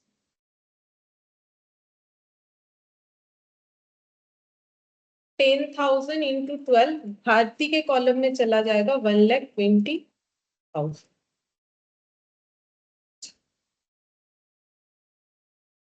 अच्छा, सारा ट्रीटमेंट हुआ है, लेकिन एक ट्रीटमेंट मैंने अभी तक नहीं दिखाया कि इन्होंने कुछ एक गलत कर रखा था ना। ये देखो, rent paid to Aarti, salary paid to Kriti, ये बोल रहा है कि ये ड्राइंग्स में दिखा दिया है। ठीक है, तो मतलब देखो इसका ट्रीटमेंट क्या होना चाहिए।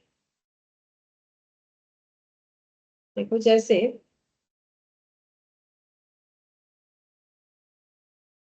करेक्ट क्या होना चाहिए, जब रेंट पे हो रहा है तो रेंट अकाउंट डेबिट, बिजनेस का खर्चा है, टू क्या होगा, टू बैंक होगा। लेकिन उसके पहले क्योंकि हम लोग पार्टनर से रेंट लिए हैं तो क्या उनको ड्यू कर सकते हैं, जैसे टू लैंडलॉर्ड या लैंडलेडी कर सकते हैं, तो टू एज क्या करेंगे, कैपिटल अकाउंट। ये हम लोग को सबसे पहले एंट्री करना चाहिए था। उसके बाद का एंट्री क्या होता है, ये due entry, being amount due. उसके बाद एंट्री क्या होता है, अब पेमेंट वाला क्या होता है, एज कैपिटल टू बैंक, 60,000, 60,000। ठीक है, तभी तो देखो ना, रेंट टू एज कैपिटल ये कैंसिल आउट होके क्या हुआ, रेंट टू बैंक हुआ। और एक एंट्री होता क्लोजिंग एंट्री, कहां पर क्लोज किया, पीएल में, तो PL account debit to to rent. ये हम लोग का करेक्ट जो है एंट्री होना चाहिए अगर हम लोग पार्टनर से जो है रेंट पे ले रहे हैं। तो इसका नेट एंट्री क्या आ रहा है, घूम फिर के बोल सकते हो। देखो, rent, rent cancel, capital capital cancel, PL to bank, तो इसका नेट एंट्री आना चाहिए profit and loss account debit to bank. ये नेट एंट्री हम लोग का आना चाहिए। ठीक है, तो ये मैंने पार्ट पार्ट भी दिखा है, नेट एंट्री भी दिखा है, ये करेक्ट जो है कैलकुलेशन होता है। अब जहां पर जो पोस्ट होगा, अगर हमारे पास रेंट का अकाउंट है तो रेंट टू एज कैपिटल, यानी कि एज कैपिटल में क्या लिखना पड़ेगा, बाई रेंट, तो लिखो यहाँ पर बाई रेंट, कितना लिखोगे, 60,000, क्योंकि पार्टनर को कुछ भी देना लेना होता है ना तो उनकी कैपिटल के थ्रू से ही किया जाता है, ये लिखना पड़ेगा। अच्छा, उसके बाद ये एज कैपिटल टू बैंक। अब ये जो एंट्री है एज कैपिटल टू बैंक, ये अगर नहीं भी लिखोगे तो भी चलेगा, क्योंकि पीएल टू रेंट, देखो एज कैपिटल टू बैंक मतलब फिर हम लोग का इधर टू बैंक आना चाहिए 60,000 से, कैलकुलेशन तो वही बोल रहा है, फिर टू बैंक 60,000 आना चाहिए, ड्यू एंट्री टू बैंक।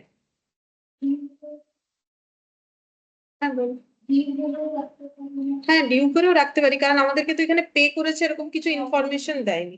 देखो ड्यू करके भी रख सकते, क्योंकि यहाँ पर हमें बोला नहीं है कि पेमेंट कर ही दिया है कि मतलब बाकी रखा है, तो हम लोग ड्यू करके भी रख सकते हैं। ये पूरा पूरा इंफॉर्मेशन अगर रहता है तो ये एंट्री होगा। पीएल टू रेंट तो हम लोगों ने कर लिया है। ठीक है, अब गलती इन्होंने क्या किया वो बताओ, मतलब रॉन्ग एंट्री क्या किया, रॉन्ग एंट्री क्या किया है, रॉन्ग एंट्री बोला है, देखो ड्राइंग्स में डेबिट किया है तो एंट्री क्या किया होगा, drawings, drawings account debit to bank, मतलब उनका ड्राइंग्स दिखा दिया है, मतलब कितना अमाउंट था, 60 था। अब इसको अगर रेक्टिफाई करोगे तो रेक्टिफाई एंट्री क्या होगा, देखो मेरा करेक्ट एंट्री क्या होना चाहिए, नेट करके दिखाई, ये तो तीन एंट्री है, पीएल टू बैंक, इन्होंने क्या किया है, तो फिर रेक्टिफाई क्या होगा, पीएल डेबिट टू ड्राइंग्स, ये एंट्री होना चाहिए 60,000, पीएल डेबिट टू ड्राइंग्स, ये वाला एंट्री होना चाहिए हम लोग। ठीक है, सेम ऐसा एक गलती यहाँ पर किया है, देखो कृति एक सैलरी का भी ऐसा किया है ना, सैलरी भी उनका ड्राइंग्स में डेबिट किया है, तो सैलरी का क्या एंट्री होना चाहिए, अगर हम लोग पार्टनर को सैलरी दे रहे हैं तो कृति का सैलरी है तो पहले क्या एंट्री होगा, टू सीज कैपिटल।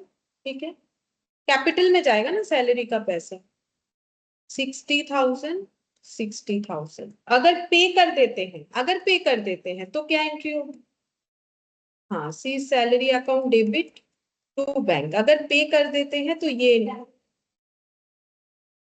1,80,000 होगा ना, हाँ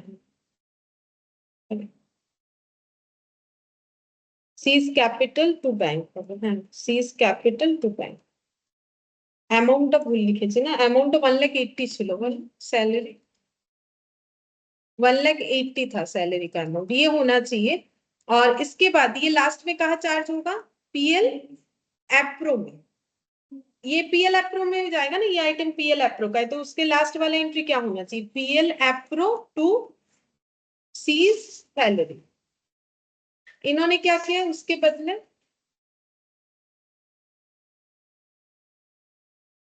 हाँ ड्रॉइंग्स टू बैंक कर दिया। ये करेक्ट होना चाहिए, रॉन्ग क्या किया है, ड्रॉइंग्स टू बैंक 1,80,000। तो रेक्टिफाई कैसे करोगे, इसका भी नेट कितना आ रहा है देखो, इसमें भी नेट आ जाता है सैलरी, और इधर salary cancel out, capital capital cancel, PL to bank. तो अगर इसको रेक्टिफाई करेंगे तो क्या होना चाहिए, पीएल टू बैंक होना चाहिए, हो रखा है ड्रॉइंग्स टू बैंक। तो बैंक तो सही है, तो ड्रॉइंग्स जो है वो तो नहीं होना चाहिए, टू ड्रॉइंग्स करेंगे और पीएल एप्रो को डेबिट करेंगे। ठीक है, ये हम लोग का रेक्टिफिकेशन करना पड़ेगा, पीएल एप्रो टू ड्रॉइंग्स। तो इसके बाद हम लोग रेक्टिफिकेशन दिखाए कहाँ, बताते हैं रेक्टिफिकेशन हमें कहाँ दिखाए, वो भी तो दिखाना पड़ेगा। अच्छा, अब पार्टनर्स ड्राइंग्स अकाउंट बनाते हैं एक रफ में और दिखाते हैं क्या ट्रीटमेंट होगा। देखो यहाँ पर एक रफली पार्टनर्स ड्राइंग अकाउंट है, पार्टनर्स ड्राइंग्स अकाउंट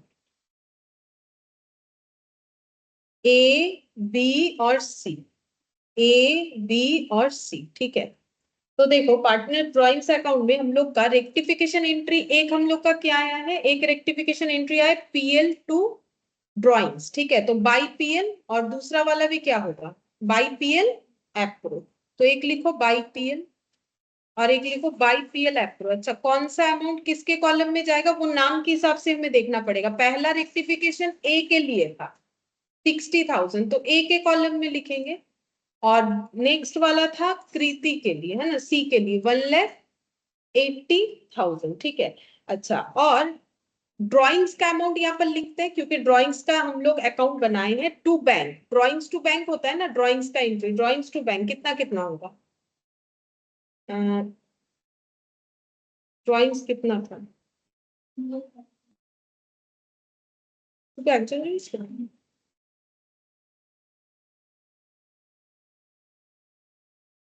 हाँ बी का, तो बी का एंट्री क्या हुआ था, B's capital account debit to drawings, तो बाई बीज कैपिटल होगा, टू साइड में तो नहीं होगा, बाई साइड में होगा, ड्राइंग्स अकाउंट है ना, तो क्या पोस्टिंग होगा, उल्टा हो जा रहा था हम लोग का, बाई बीज कैपिटल, क्योंकि ड्राइंग्स का एंट्री क्या होता है, capital account debit to drawings होता है ना, तो फिर यहाँ पर बीज कैपिटल, बी के कॉलम में कितना चला जाएगा, 1,20,000। अब ये सबको क्लोज करो,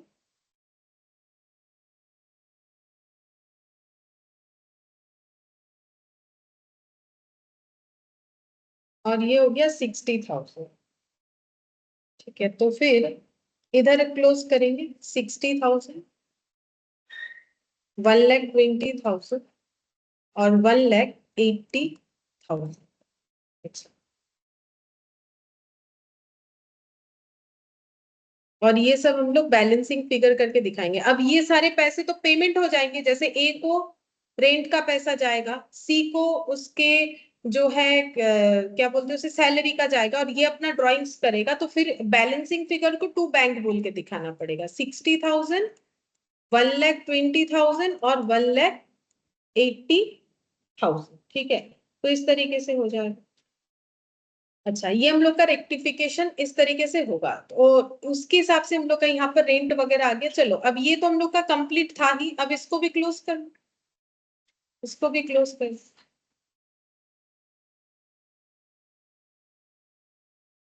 देखो कितना अमाउंट है,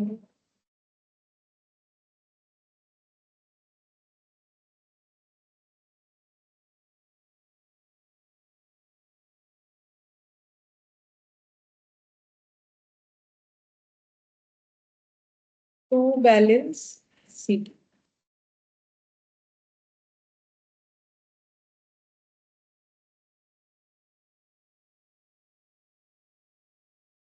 इधर का टोटल कितना, 3,66,000 माने 60, 1,00,000 26. 4,26,000.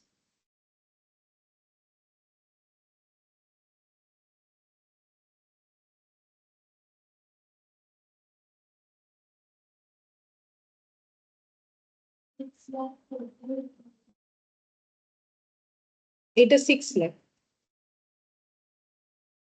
4,80,000 बैलेंस, 4,80,000 बैलेंस, और इधर 4,26,000, 4,30,000, टोटल 6 लाख, और ये टोटल 4,34,000, 4,34,000। ठीक है, तो इतने इतने अमाउंट आ गए बैलेंस करके। ठीक है, तो जो भी हम लोग का रेक्टिफिकेशन का इम्पैक्ट आया वो हम लोगों का यहाँ ड्राइंग्स अकाउंट में आया। ठीक है, और इसका इम्पैक्ट हम लोग का कैपिटल वगैरह में तो जा नहीं रहा है, इसीलिए मेन सोल्यूशन में देखो कोई इम्पैक्ट नहीं आया, क्योंकि पीएल एप्रो का एंट्री जो आ रहा है ये सभी एडजस्ट करने के बाद तुम लोग का नॉर्मली होना चाहिए ड्राइंग्स टू बैंक। ठीक है, टू ड्राइंग्स टू ए, मतलब एज ड्राइंग्स टू बैंक, बीज ड्राइंग्स टू बैंक, और ये हो गया सीज ड्राइंग्स टू बैंक, क्योंकि एंट्री रेक्टिफिकेशन वाला सारा ड्राइंग से एडजस्ट हो रहा है। अगर हम लोग को ड्राइंग्स अकाउंट बनाने बोलेगा तो फिर ये वाला हम लोगों का रेक्टिफिकेशन दिख जाएगा। रेक्टिफिकेशन का जो एडजस्टमेंट है वो हम लोग का ड्राइंग्स अकाउंट के साथ रिलेटेड हो जा रहा है। देख लेते हैं, इन्होंने भी सेम ही किया है। ठीक है, 1 लाख, ये हम लोग का इतना, हाँ सेम ही किया है। कैपिटल अकाउंट 4,20,000 से, हाँ ये देखो ड्राइंग्स को यहाँ पर अलग से दिखा दिया। तो इस क्वेश्चन में मेरे हिसाब से ड्राइंग्स को भी दिखाना चाहिए, मतलब मेन सोल्यूशन में रखा जाता तो ही उसका जो है रेलिवेंसी आता। ठीक है, चलो कोई बात नहीं, जैसा दिया वैसा कर लिया हम लोगों ने, लेकिन रेक्टिफिकेशन देख लिया कि क्या इम्पैक्ट आएगा। तो यहाँ जितना क्वेश्चन था इंट्रोडक्शन पार्ट का कंप्लीट हुआ। हम लोग नेक्स्ट क्लास में ये एमसीक्यू, ट्रू फॉल्स, और इधर जो है कुछ क्वेश्चन है प्रैक्टिकल क्वेश्चन, 3 क्वेश्चन है। ठीक है, तो ये कंप्लीट करना पड़ेगा, और एक क्लास लगेगा इंट्रोडक्शन को कंप्लीट करना। ठीक है, फिर आज इतना ही करो।